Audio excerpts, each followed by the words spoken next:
Hello प्यारे बच्चों, set number 7 है आंसर पेपर मैथ का क्लास 10th का राज्य प्रकाशन का। पहला क्वेश्चन क्या है बेटा, एमसीक्यू का है।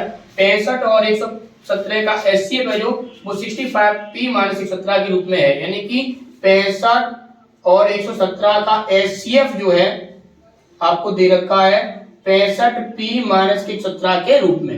अब हमें क्या निकालना, p की वैल्यू निकालनी। क्या निकालनी बच्चा, पहले p का मान। कैसे निकालने का, इन दोनों का अगर आप एचसीएफ निकालेंगे कितना आएगा, ये दोनों संख्या अगर मैं देखता हूँ तो मुझे पता है कि 13 से कट रही है। ये 13 पंचे 65 और 13 में 17 हो रहा है, 13 से कट रहा है। तो इसका 65, 117 का एचसीएफ अपना घर बैठ के निकालने में कैसे निकलता है, क्योंकि शॉर्ट में ही कर रहा हूँ इसको। तो इसका एचसीएफ कितना आ जाएगा, 13। इसका मतलब ये 13 मान है, क्योंकि एचसीएफ इसके रूप में लिखा है। तो इसकी वैल्यू कितनी बेटा, 13 कितनी है, 13। तो 65p माइनस के 117 यहाँ लिख देंगे सॉल्यूशन। थोड़ा अच्छा लगता है, नींव बना देते हैं तो मकान अच्छा लगता है, प्लास्टर तो हो जाता है, तो प्लास्टर कर दिए बेटा, ठीक है। 65p माइनस 17 बराबर कितना आ जाएगा बेटा, 13।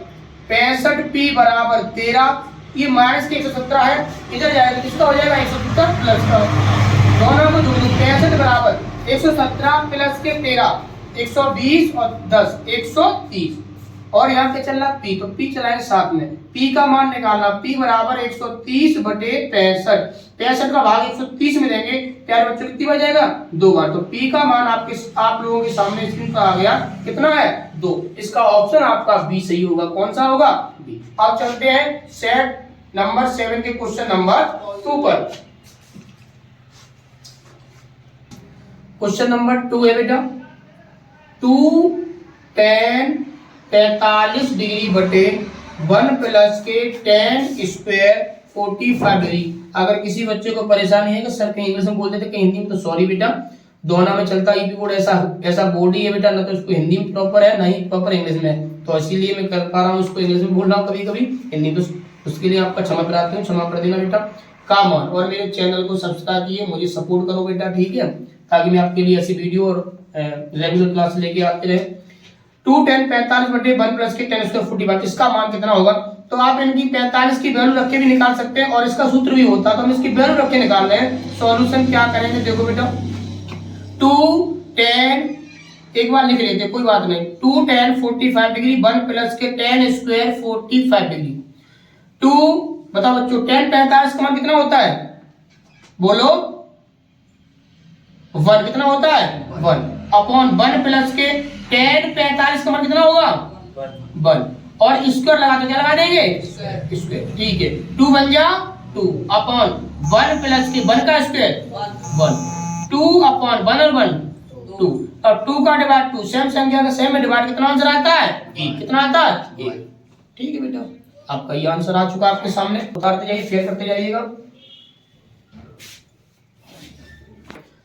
15, 18, 24 का लासा, बहुत सिंपल क्वेश्चन है, आपके क्लास 3rd 4th 5th का क्वेश्चन है, जो कि कैसे पूछ रखा है, 1 नंबर का फ्री का क्वेश्चन है। क्या है, 15, 18, 24 का लासा कितना होगा। तो लासा निकालते हैं, 2 से काटे, 2 15 कटेगी नहीं, 2 से जो कटता है उसको लिख लेते हैं, 2 का भाग 18, 2 ने 18, 2 का 2 भाग 24 में, 2 1 2, 2 दूनी 4, फिर 2 से काटते हैं बेटा, जब तक कटता रहेगा तब तक काटते रहेंगे। 15 9 2 6 12, हालांकि अगर चाहो तो इस संख्या से काटो जो कम से कम उस संख्या से 2 संख्या कटनी चाहिए, लेकिन यहाँ पे नहीं कटनी, फिर हम 2 से ही काट देंगे, फिर 2 से काटेंगे। 15 9 और 2 का भाग 6 में देखना आएगा, 2 3 6 3, अब काटेंगे 3 से, 3 5 15, 3 3 9, 3 1 3, अब काटेंगे तब 3 3 से कट जाएगा, 5 5 से कट जाएगा। इनका गुणा कर ले, वही आपका क्या होगा, आपका एलसीएम क्या होगा, आपका एलसीएम बेटा। और इसका देखो, इसकी प्रोपेगेंडा क्या होता है, किस प्रकार चलता है, हम जब भी इसमें एलसीएम निकालते तो हम गुणन भाग देते तो उस संख्या देंगे जो अभाज्य, यानी जो किसी से कटे ना, 2 से 3 से फिर 5 से फिर 7 से, कभी 4 से या 6 के चक्कर मत पड़ो, 2 से फिर 3 से फिर 5 से फिर 7 से फिर 11वां संख्याओं से हम इनको भागित करेंगे, ठीक है। अब निकाल दो आंसर कितना है, 2 दूनी 4, 2 दूनी 8, 8 और 5 40, 40 गुणा 3 का 9, 40 निम्न 40 गुणे 9 360। तो प्यारे बच्चों इसका आंसर कितना आ गया, 360। इसका option number D. Next question चलते हैं बेटा, 148 बटे 185 का सरलतम रूप करना है, यानी कि 148 अपॉन 185 में इस संख्या से डिवाइड करो जो दोनों को काट देनी, इसका एचसीएफ कितना होगा। तो ऐसे सवाल करने के यहाँ टाइम मत ले, आप ये देखिए, इनमें से ऑप्शन देख लिया मैंने, तो देखो ए वाले ऑप्शन नीचे कितना दे रखा 5, तो नीचे वाली संख्या मतलब वो किसी न किसी 5 का गुणनखंड होगी बेटा, ठीक। 5 उसमें आएगा जब डिवाइड होगी, तो 5 इसमें भी आ रहा है और 5 इसमें। इसका मतलब आंसर या तो ए होगा डी होगा, तो हम ए मान लेते हैं। तो इसका मतलब क्या है, 4/5 इसका आंसर आ कितना आ रहा है बेटा, 4/5। इसका मतलब 4 का भाग इसमें जाना चाहिए, तो 4 का भाग नीचे 5 का भाग इसमें जाएगा, तो तुम्हें कंफर्म है, क्योंकि इसके लास्ट में 5 और 0 हो जिस संख्या के लास्ट में, वो संख्या 5 से कट जाती है। अब सिर्फ मुझे ऊपर चेक करना है, तो 4 का भाग 2 इसमें, ऐसे चेक करते बेटा, रफली चेक करते, देख लो 4 3 12 बची 2 उतार लिया 8 28 4 7 28। इसका मतलब इस 37 ने इसे काटा तो कितनी बार जाएगा, 4 बार, तो 37 ने भी काट देगा तो 5 बार जाएगा, इसमें भी चेक कर लो। तो 37 पंचे देखो, 37 पंचे 5 से क्या 5 और 5 से 15 दिन हो गया मेरा काम, यानी कि 37 ने दोनों संख्याओं को डिवाइड कर दिया। मैंने कहां से चेक किया, ऑप्शन से, तो कर दो 37 से काटो। तो 37 का भाग प्यारे बच्चों जब 148 में देंगे तो कितनी बार जाएगा, 4 बार, और 37 का भाग प्यारे बच्चों 185 में देंगे तो कितनी बार जाएगा, 5 बार। कहां से दिया प्यारे बच्चों, मैंने ऑप्शन से, जिसके लास्ट में 5 था 2 था, उसमें एक में चेक किया, उसी में लागू हो गया, तो ये आपका क्या आ गया आंसर। थोड़ा और ज्यादा अंदर डीपली जाना चाह रहे तो 37 का डिवाइड कर लो 185 में, आपको कंफर्म हो जाएगा। 37 5 यानी 37 पंजे 5 7 35 की 5 बची 3 5 की 15 और 3 18 185 पूरा पूरा चला गया। इसका मतलब 37 जो है 185 काट देगा, और 37 का भाग पहले भी जा रहा था, तो ये आपका क्या हो गया, आंसर हो गया। पी के किस मान के लिए समीकरण 3x माइनस के y प्लस के 8 बराबर 0 और एक दे रखा समीकरण 6x माइनस के py बराबर 16 दे रखा है। संपाती रेखाएं निरूपित करेंगे, संपाती होंगी, तो संपाती के लिए प्यारे बच्चों सूत्र होता है, संपाती के लिए शर्त होती है, डायरेक्ट करते सवाल को, संपाती के लिए क्या शर्त होती है, a1/a2 की जो वैल्यू है वो b1/b2 के बराबर होती है, और c1/c2 के प्यारे बच्चों कैसे होती है, बराबर होती है। अब a1 a2 b1 b2 c1 c2 कैसे होते हैं, तो ये a1 होता है, ये b1 होता है, ये c1 होता है, ये a2 और ये b2 और ये वाला इधर ले आएंगे c2 हो जाएगा, ठीक प्यारे बच्चों। a1 का मान डायरेक्ट लिख रहे हैं, a1 का मान कितना है 3 बटे a2 का मान कितना प्यारे बच्चों 6 बराबर b1 का मान कितना है माइनस के, और b1 और b2 का वैल्यू कितनी है बेटा माइनस के p बराबर c1 की वैल्यू कितनी बेटा 8 अपॉन c2 की वैल्यू कितनी, तो c2 इधर आए तो किसका हो जाएगा माइनस का, तो c2 की वैल्यू कितनी आएगी माइनस के 16। c2 की वैल्यू इधर आए तो किसकी जाएगी माइनस के 16। अब देखते हैं बेटा इसको थोड़ा इधर लिख लें, 3 से काटो, 3 1 3 3 2 6, माइनस माइनस कट जाएगा, कितना आंसर आ गया 1/2 बराबर 1/p बराबर 8/16।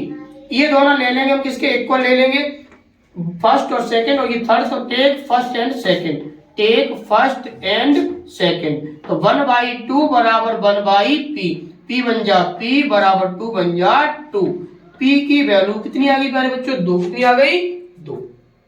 यदि 3x प्लस के 2py बराबर 2 दे रखा है बेटा, 2x प्लस के 5y प्लस के 1 बराबर 0 दे रखा है बेटा, 2 इधर ले आओ तो किसकी हो जाएगी 2 माइनस के बराबर 0। रेखाएं परस्पर समांतर है, तो p का मान पूछा है, p की वैल्यू पूछी कितनी है। रेखाएं सॉल्यूशन देखो बेटा, सॉल्यूशन, रेखाएं परस्पर समांतर है, रेखाएं परस्पर समांतर है। तो प्यारे बच्चों समांतर इसका कंडीशन होती है a1/a2 बराबर b1/b2 is not equal to c1/c2। a1 की वैल्यू प्यारे बच्चों 3 है, ये a1 ये b1 और ये c1, ये a2 ये b2 और ये c2। डायरेक्ट इसलिए लिख रहा हूँ MCQ का है, बड़े विस्तार में करने का कोई मतलब नहीं कर रहा। a1 की वैल्यू 3, a2 की वैल्यू 2 बराबर b1 की वैल्यू 2p अपॉन b2 की value 5 but is not equal to c1 की वैल्यू माइनस के 2 अपॉन c2 की वैल्यू 1। इन दोनों से मतलब नहीं, इन दोनों से मतलब ये फर्स्ट वैल्यू है, ये सेकंड और ये थर्ड, तो फर्स्ट और सेकंड दोनों बराबर है, तो इनको कंपेयर कर दो, तो टेकिंग या ले लो, टेक फर्स्ट एंड सेकंड, 3/2 बराबर 2p/5, इसकी इधर मल्टीप्लाई हो जाएगी और ये डिवाइड में आ जाएगी, तो 5 3 जा 15 अपॉन ये 2 इधर आ गए, 2 2 जा 4 बराबर p बचेगा ओनली। अब जिसकी वैल्यू निकालते हैं उसको लेफ्ट हैंड पे करते हैं, जो वैल्यू निकल आती है उसको राइट हैंड पे होती है, तो ये लिखने का सही सिस्टम होता है। तो p बराबर 15/4, यही आपका क्या हो गया आंसर हो गया। देखते हैं कौन से में है ये 15/4 बेटा ए ऑप्शन। तो क्वेश्चन नंबर 6 का ऑप्शन आ गया ए। यदि 15 cot थीटा बराबर 8 दे रखा है बच्चों, तो sin थीटा का मान पूछा, किसका मान पूछा sin थीटा का। कैसे निकालेंगे सॉल्यूशन, जो दिया होता है सब कुछ उसी से निकालते हैं। जो आपके पास जितना खेत होगा पैदा उसी से होगी बेटी, पैदावार उसी से होती है।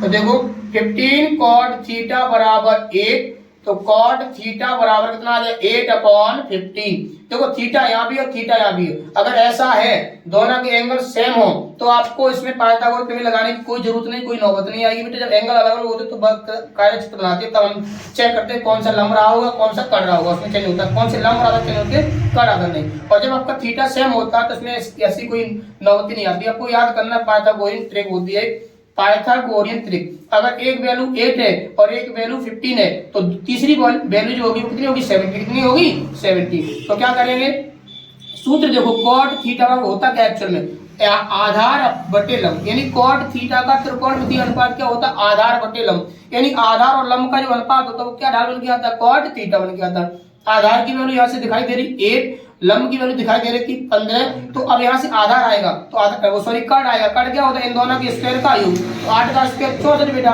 और 15 का स्क्वायर 225, दोनों को जोड़ो 5 4 9 6 2 8 और 2 2 सॉरी 2 की 2 289।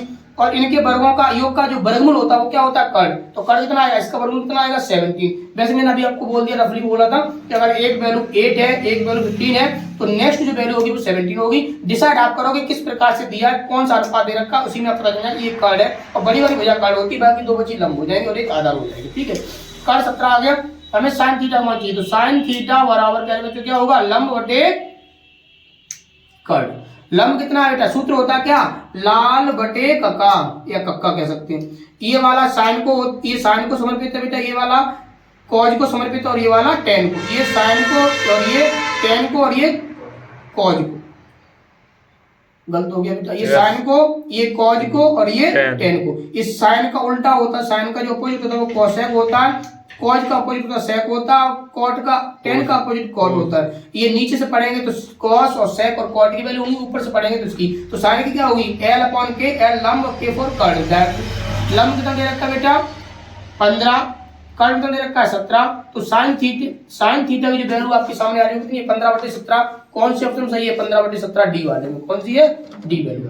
दे रखा है त्रिभुज ABC समरूप है, त्रिभुज किसके बेटा XYZ। और उसने क्या दे रखा है कोण A बराबर दे रखा है प्यारे बच्चों 75 डिग्री, कोण Y बराबर दे रखा है 57 डिग्री। तो पूछा क्या उसने पूछा है कोण C बराबर। यहाँ लिखेंगे सॉल्यूशन। सबसे पहले जो दिया उसी से चलेंगे क्योंकि हमें पता ही है जो दिया होता है सब कुछ उसी निकालते हैं हम। तो त्रिभुज ABC समरूप है, त्रिभुज किसके बेटा XYZ। मेरे प्यारे बच्चों इसमें क्या होता है अगर दो त्रिभुज समरूप है सर्वांग सम है तो उसके संगत कोण भी कैसे होंगे बराबर। तो कोण A बराबर प्यारे बच्चों क्या हो जाएगा कोण X, कोण A बराबर कोण X, कोण B बराबर क्या होगा बेटा कोण Y और कोण C बराबर क्या होगा कोण J। अब देखो बेटा A की वैल्यू कितनी थी 75, तो कोण X की वैल्यू कितनी आई 75 डिग्री। कोण B की वैल्यू मुझे पता नहीं लेकिन कोण Y की 57 है तो कोण B का मान कितना आएगा 57 डिग्री। अब कोण C का मान मुझे निकालना है तो C का मान निकालने के C का निकलेगा वो Z का होगा। क्या होता है अब देखो त्रिभुज ABC में मुझे दो कोण पता चलेंगे A और B। त्रिभुज ABC में क्या त्रिभुज ABC में नियम होता है कि किसी भी त्रिभुज के तीनों कोणों का कितना होता है 180। त्रिभुज ABC में कोण A प्लस के कोण B प्लस के कोण C बराबर 180 डिग्री। पीछे प्यारे बच्चों लिख देना कि त्रिभुज के सभी कोणों का योग 180 डिग्री, या लिख देना सभी कोणों का योग लिख देना बेटा। ठीक है अब करोगे कोण A की वैल्यू कितनी है 75 डिग्री, यहाँ लिख देना बेटा। ठीक है प्लस के कोण B की वैल्यू 57 डिग्री प्लस के कोण C की वैल्यू मुझे निकालनी है बराबर 180 डिग्री। कोण C बराबर इन दोनों को जोड़ दो इधर जाके घटा दो तो 180 डिग्री बेटा। इन दोनों जोड़ो 7 5 12 की 2 5 7 12 13 की 132 डिग्री प्लस के C। तो कोण C बराबर 180 डिग्री माइनस के 132 डिग्री घटाओ कोण C बराबर 10 में से 2 गई 8 बाद में बीच में 148 7 में 3 की बेटा 4 48 डिग्री। कोण C का मान क्या है कितना आ गया 48 डिग्री 48। ऑप्शन आपका आ गया बी सही। अब चलते हैं नेक्स्ट क्वेश्चन पे। यही हो बिंदु इसके निर्देशांक दे रखे 3,4। मूल बिंदु से दूरी पूछी, मूल बिंदु से दूरी, मूल बिंदु से दूरी, मूल बिंदु से दूरी। चलो दूरी निकालते बेटा।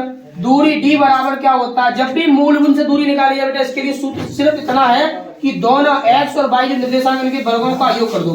तो -3 का वर्ग प्लस के 4 का वर्ग। ध्यान से सुनना, जब भी मूल बिंदु शब्द दिया जाए तो अगर इनकी दूरी निकालनी है मूल बिंदु से इस बिंदु की, तो दोनों वर्गों का योग कर दो, दोनों के निर्देशांकों वर्गों का योग, x अक्ष का और y अक्ष के मान का वर्ग का योग। 3 का स्क्वायर 9, 4 का स्क्वायर 16, 16 और 9 प्यारे बच्चों कितना आ गया 25। तो d का मान 25 का वर्गमूल स्क्वायर कितना होता है बेटा 5। तो इसका आ गया आंसर दूरी 5 मात्र। 9 का कौन सा हो गया बेटा a, कौन सा आ गया a। चल कर दिएगा। अब क्वेश्चन नंबर बेटा 10 है। क्वेश्चन नंबर 10 हम कल पार्ट 2 में डालेंगे, क्योंकि आज बेटा 1 तारीख पहला महीना सन 2025 शुरू हो गई है। तो जो मेरे प्यारे बच्चे हैं, ट्यूशन वाले बच्चे हैं, हमारे गांव के नन्हे मुन्ने साथी हैं क्लास 10 के, वो हैप्पी न्यू ईयर की पार्टी दे रहे हैं हमको बेटा। तो आप अभी इसका एक ब्लॉग देखेंगे, उसके बाद पार्ट 2 में आपको क्वेश्चन नंबर 10 से लेकर 20 तक मिलेगा। तो आप लोग ब्लॉग में देखेंगे कैसे बच्चे पार्टी में क्या क्या चीजें लाए हैं, वो खाएंगे, तुमको भी खिलाएंगे। ठीक है, धन्यवाद। क्वेश्चन नंबर 18 है सेट नंबर 7 का, साथ में हैप्पी न्यू दोबारा से बोलना चाहूंगा। पहला 18 नंबर क्वेश्चन क्या कह रहा है, एक पार्श्व एक बार फेंका जाता है तो एक अभाज्य संख्या के आने की प्रायिकता क्या होगी। तो एक पार्श्व को मैंने एक बार फेंका, तो पासे में कुल कितनी घटना होती है, पासे में कुल घटनाएं, बहुत सिंपल मेथड है बेटा। कुल घटनाएं कितनी होती है बेटा 6, 1 2 3 4 5 6। एक बार फेंका तो 6 घटना में से कोई एक घटना हो सकती है। अब घटना पाने की क्या घटना आ सकती है, उसने बोला है कंडीशन एक अभाज्य संख्या, तो अभाज्य संख्या की घटना है, अभाज्य संख्या आने की घटना है। अभाज्य संख्या आने की घटनाएं कौन कौन सी है, तो आपके साथ में क्या अभाज्य संख्या आ सकती है, या 2 आ सकती है, या 3 आ सकता है, या 5, यानी कुल घटनाएं कितनी बेटा आपके पास 3। हमें क्या निकालना है, प्रायिकता PE बराबर सूत्र होता है बेटा क्या, कुल